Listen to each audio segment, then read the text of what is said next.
Hello বন্ধুরা, আমি উত্তম। আশা করি তোমরা সবাই ভালো আছো। ব্রাশটা নিয়ে রাস্তার দিকে যাই, একটু ঘুরে আসি, তাহলে যাবো কাজে। বন্ধুরা, এখানে প্রচণ্ড ঠান্ডা পড়েছে। তো ঠান্ডার দিন যেহেতু, তো বিছানা থেকে উঠতে উঠতে সকালে দেরি এমনি হয়ে গেছে।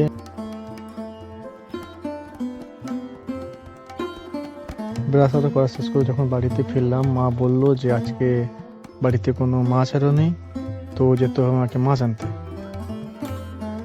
বাজারে যাওয়ার জন্য ঝটপট রেডি হয়ে বেরিয়ে পড়লাম।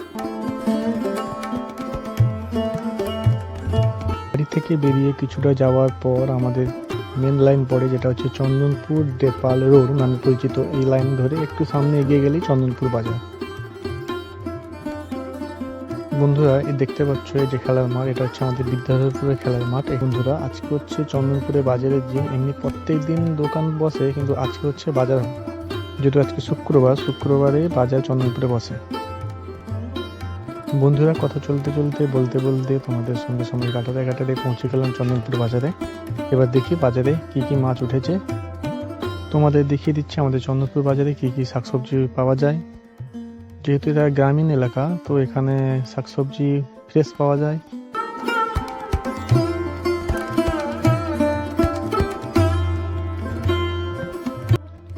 মা আগে থেকে বলে দিয়েছে বাড়িতে সব শাকসবজি আছে, শাকসবজি এখন কিছুই নেব না, শুধু মাছ নেব, বাড়ি যাব। বন্ধুরা দেখো, আজকে মাত্র দুটো মাছের দোকান এসছে, কিন্তু যতগুলো মাছ এসছে সেগুলো প্রায় ফ্রেশ মাছ।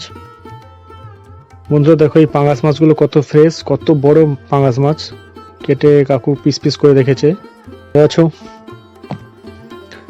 বন্ধুরা, দেখো আজকের মাছগুলো কত তাজা আর কত ফ্রেশ, পুরো পুকুর থেকে জ্যান্ত ধরা মাছ এগুলো। দেখো বন্ধুরা, এই দোকানে রুই মাছগুলো কত ফ্রেশ, তাজা রুই মাছ সব। চলো বন্ধুরা, এখান থেকে মাছগুলো নিয়ে নিই অল্প অল্প করে।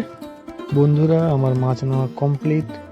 তাড়াতাড়ি বাড়ি যেতে হবে, কারণ সময় হয়ে গেল না অনেক, আমাকে স্নান আরো করে বেরিয়ে যেতে হবে কাজে।